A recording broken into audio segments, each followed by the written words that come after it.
नमस्कार विद्यार्थियों। तो आज हम बात करने वाले हैं आरएससीबी के एग्ज़ाम के एनालिसिस करने वाले हैं कि आरएससीबी के एग्ज़ाम की तैयारी कब करनी चाहिए हमें, और इसका जो पैटर्न है वो लगभग क्या होता है, और क्या ये राइट टाइम है इसकी तैयारी करने का। मतलब ऐसा क्या सीन है इस टाइम पे कि हमें इसके बारे में ज़्यादा जागरूक होना चाहिए। आज सारी बात करेंगे अपन इस वीडियो के अंदर। तो बड़े ध्यान से देखिएगा। आरएससीबी का एग्ज़ाम जो होता है आपको पता है कि जिसमें जो ब्रांचेज एलिजिबल होती है वो है civil, mechanical, electrical and instruments. आपको पता है जो इसमें जो 4 ब्रांचेज होती है, और उसके जो बच्चे हैं वो डिग्री वाले जो बच्चे हैं वही अलाउड होते हैं, डिप्लोमा वाले इसमें अलाउड नहीं होते हैं। तो जो डिग्री वाले हैं वही इस एग्ज़ाम को दे पाते हैं आरएससीबी का। इसके अंदर जो पोस्ट है वो दोनों होती है, एई और जेई दोनों के लिए ये एग्ज़ाम होता है। तो आपके पास सबसे अच्छा मौका है कि अगर इवन एएन की पोस्ट भी आपको आरएससीबी के थ्रू मिल रही है। आपको याद दिला दूं मैं कि आरपीसी का जो एग्ज़ाम है वहाँ पे आपको 3 स्टेज के अंदर आपको एग्ज़ाम देना होता है, तब जाके आपको एई की पोस्ट मिलती है। हम उसमें बात करेंगे कि वहाँ पर जैसे जो है सेकंड जो एग्ज़ाम है मेंस का, उसमें तो 4-4 पेपर होते हैं। इतना वहाँ पर प्रोसीजर से निकलना पड़ता है, एक अच्छा खासा टाइम वहाँ पे लगता है। लेकिन यहाँ पर एई की पोस्ट के लिए भी स्पेशली एक ही एक पेपर होता है वहाँ पे, मतलब जो 2 पेपर होते हैं उसमें एक ही फेज में हो जाता है। तो जो फर्स्ट फेज है उसी के थ्रू आपका जेई और एई में सिलेक्शन होता है। तो इसका मतलब आरएससीबी की जो ये एग्ज़ाम है ये थोड़ा सा हटके भी है, और सबसे अच्छी बात है कि इसके अंदर जो वैल्यू है जिसकी, वो इलेक्ट्रिकल और मैकेनिकल की वैल्यू ज़्यादा है सिविल के मुकाबले में। तो ये पहली ऐसी जॉब मैं देख रहा हूँ जो राजस्थान के अंदर अपने स्पेशली इलेक्ट्रिसिटी पे ज़्यादा फोकस करते हुए बात निकाली जाती है। यहाँ पर मैं आपको एक और चीज़ बता दूँ कि जो आरएससीबी का एग्ज़ाम है वो क्या सर आने वाला है, तो मैं आपको बता दूँ कि हाँ, आरएससीबी का एग्ज़ाम वैसे भी इसी साल आपके पास आने वाला था, लेकिन आपको पता है आचार संहिता लग चुकी है। तो इसकी सबसे हाई प्रोबेबिलिटी है नेक्स्ट ईयर के लिए। इस साल भी मैं आपको बता दूँ दोस्तों कि यहाँ पर इतनी वैकेंट सीट्स है, इसकी आपको फोटोज़ वगैरह सब पता है, इसके वीडियोस मैंने काफ़ी बना दिए थे। यहाँ पर हाई डिमांड में है पूरा डिपार्टमेंट के अंदर। वहाँ पर इसी के लिए स्ट्राइक पे भी बैठा गया था, एक बार धरने पे भी बैठे गए थे वहाँ पे, क्योंकि उनको जो मेन पावर है कम हो रही है वहाँ पर, उनको रिक्रूटमेंट चाहिए। लेकिन क्योंकि गवर्नमेंट ने उस टाइम पे जो डिसीजन लिया, क्योंकि जो उनके लिए प्रायोरिटी थी, उनका ये भी मानना था कि क्योंकि 2021 के अंदर ये वैकेंसी निकाली थी तो इसके अंदर थोड़ा सा इसका डिले होना चाहिए था। तो इसलिए उन्होंने 23 के अंदर इसके लिए बजट नहीं दिया गया, तो इसलिए हर बार वो उसी स्टेज पर रह जाती थी बात। बट ठीक है, ये क्योंकि हाईली एंटिसिपेटेड है तो 2024 के अंदर इसके निकलने के चांसेस सबसे ज़्यादा हैं। आरपीसी, एई और आरएससीबी दोनों का निकलने का सबसे ज़्यादा चांस है। तो उसके लिए जो तैयारी का टाइम है वो सबसे सही टाइम अभी है, क्योंकि इसको टाइम जो है उसका जो आरएससीबी का वो बहुत कम मिलता है हमको। तो इसके लिए एक बार हमको देख लेना चाहिए, जान लेना चाहिए। आपको बता दूँ कि आरएससीबी के अंदर जो हमारा स्टेट इलेक्ट्रिसिटी बोर्ड है उसके अंदर आपको पता है ये सारे के सारे जो डिपार्टमेंट है, सारे के सारे डिस्कॉम जो है वो सब शामिल होकर देते हैं, जिसमें आरवीयूएनएन, आरवीपीएन, जेवीवीएनएल, एवीवीएनएल एंड जेडीवीवीएनएल, यानी कि जोधपुर, जयपुर, अजमेर के जो संभाग के जितने भी आपके इलेक्ट्रिसिटी डिपार्टमेंट है, चाहे वो प्रसारण के हो, डिस्ट्रीब्यूशन, जितने भी आपके हैं, वो सब एक साथ मिलकर आरएससीबी के एग्जाम के थ्रू ही लेती है वैकेंसी। अब आरएससीबी की अगर हम बात करें यहाँ पर तो लास्ट ईयर की एक बार वैकेंसी के बारे में बात कर लें तो लास्ट ईयर के अंदर 2021 और 2018 के अंदर आपके सामने है यहाँ पर ए की 34 और जे की 571 थी इलेक्ट्रिसिटी डिपार्टमेंट के अंदर। ये इतनी सारी जो वैकेंसी वो इलेक्ट्रिकल डिपार्टमेंट में निकलती है, जबकि 2018 में ए की 16 और 693 इलेक्ट्रिकल की थी। 2018 के अंदर जो था जे में 693, जबकि यहाँ पे 571 थी। और ऐसे आपको पता है कि मैकेनिकल के अंदर सीट्स थी, सिविल के अंदर, सीएसआईटी के अंदर जो थी है। और ओवरऑल देखा जाए तो 2021 के अंदर 930 तो जेई की पोस्ट निकाली गई थी, और 46 जो था वो ए की पोस्ट निकाली गई थी। जबकि यहाँ पर अगर हम बात करें तो 823 जो है जेई की पोस्ट निकाली गई थी, 38 जो है वो ए की पोस्ट निकाली गई थी। तो ये एक लगभग डेटा है 2018 और 2021 का। तो आप समझ सकते हैं कि जो वैकेंसी है वो इलेक्ट्रिसिटी और मैकेनिकल के अंदर ज़्यादा निकाली जाती है, इलेक्ट्रिकल और मैकेनिकल डिपार्टमेंट के अंदर काफ़ी भर के आती है सिविल के मुकाबले में बात करें तो। बट ठीक है, सिविल के लिए भी आई रही है यहाँ पे।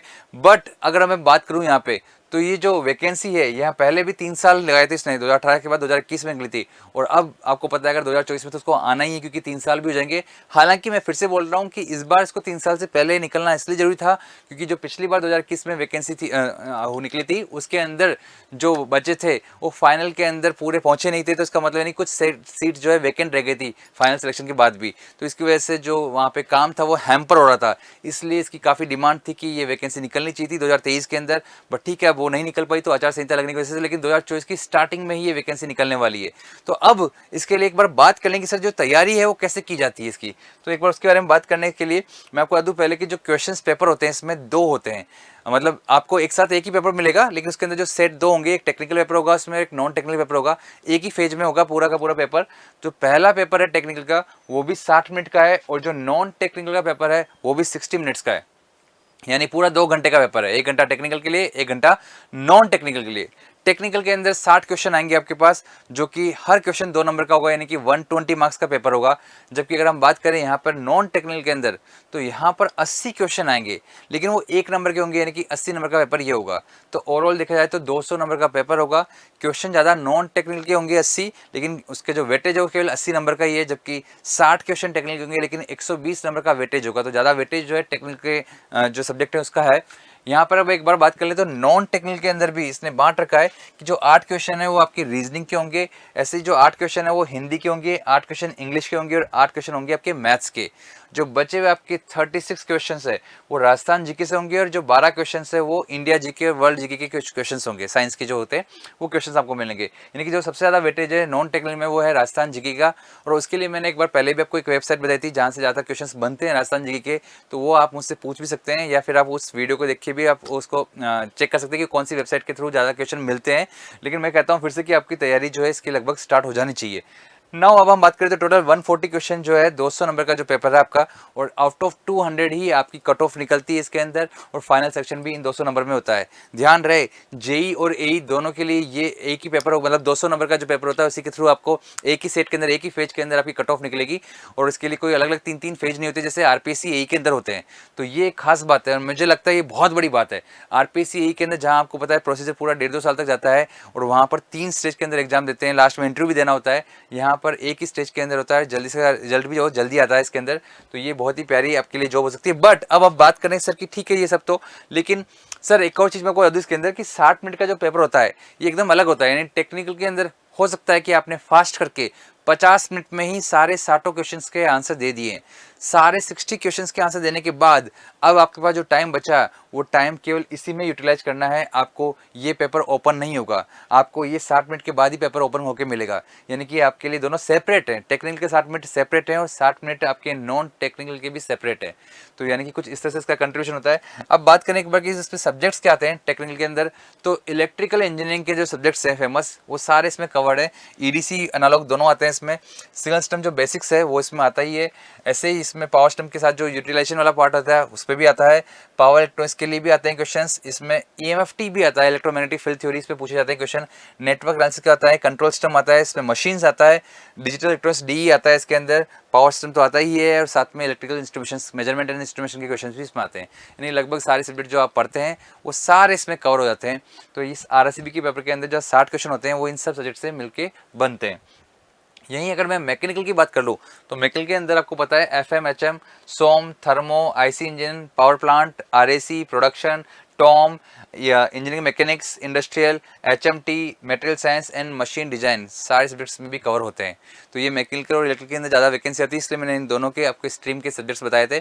अब मैं आपको एक बार बता दूं कि जो इसकी तैयारी है वो अभी क्यों करना शुरू कर देना चाहिए, क्योंकि मैं आपको बता दूं कि सबसे कम जो समय मिलता है आपको इसी एग्जाम में मिलता है आरएससीबी में। जब एक बार इसका नोटिफिकेशन आ गया और इसका जो एग्जाम डेट होगी वो सबके अंदर टोटल 45 डेज के अंदर ही सारा काम खत्म हो जाता है।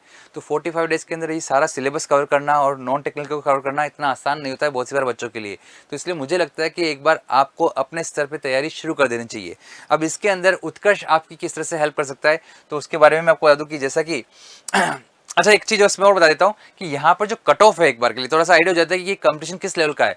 तो कट ऑफ है जो 2021 का इलेक्ट्रिकल और मैकेनिकल का, वो कट ऑफ अगर आप देख पा रहे हैं तो देखिए सबसे पहले जो कट ऑफ होती है, मतलब जो जिसके लिए डीवी के लिए बुलाया जाता है, तो कट ऑफ थी ओपन कैटेगरी में 133.25 और फीमेल के कैटेगरी के लिए 122.75 आउट ऑफ 200 मार्क्स ये कट ऑफ थी। और डीवी के बाद में जो कट ऑफ थी वो 137.75 हो गई और फीमेल की 131.5 हो गई। बहुत से लोगों को सरप्राइज हो रहे होंगे कि सर डीवी से पहले कट ऑफ कम और उसके बाद ज़्यादा कैसे हो गया, क्या कुछ मार्क्स मिलते हैं क्या डीवी के?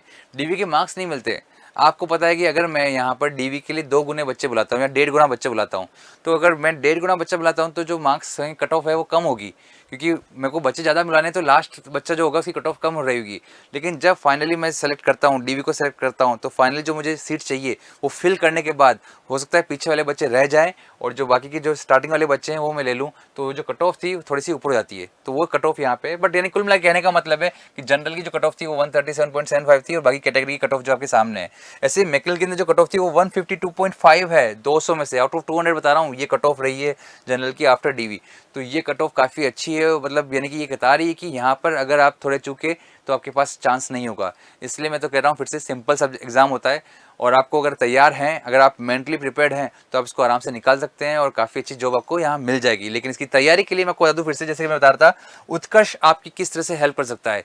उत्कर्ष आपके टेक्निकल और नॉन टेक्निकल दोनों डिपार्टमेंट में हेल्प करेगा। और सबसे सही समय ये अभी इसलिए है क्योंकि अभी चल रहा है दिवाली का महाधमाका ऑफर, जहाँ पर आपको पता है उत्कर्ष आपके लिए लेके आया है 3 बम्पर चीज। पहली तो आप अभी कोई कोर्स खरीदते हैं तो उस पर 90% तक का ऑफ मिल रहा है। सेकंड, आपको जो कोर्स लिया है उसकी टेस्ट सीरीज बिल्कुल फ्री मिलने वाली है। और थर्ड, यहाँ पर 6 महीने की एक्स्ट्रा वैलिडिटी भी आपको मिलने वाली है। तो ये तीनों चीज़ों का कॉम्बो है आपके पास अगर आप कोई भी ऑनलाइन कोर्स ले रहे हैं तो यहाँ पर आप चाहें तो RSCB, RPC या किसी का भी ऑनलाइन डेकोरेट कोर्स ले सकते हैं और उसके अंदर इन तीनों ऑफर का जो है फ़ायदा उठा सकते हैं। लेकिन ध्यान रहे इसकी जो लास्ट डेट है वो 15 नवंबर है। लास्ट डेट इसकी 15 नवंबर है, यानी कि आपको ज़्यादा देरी नहीं करनी है। एक बार ये हाथ से चला गया मौका तो फिर आपको नहीं मिलेगा। सारों जो भी आपके पास रिकॉर्डेड कोर्स है उनकी सबकी जो फीस है आपके सामने है यहाँ पे।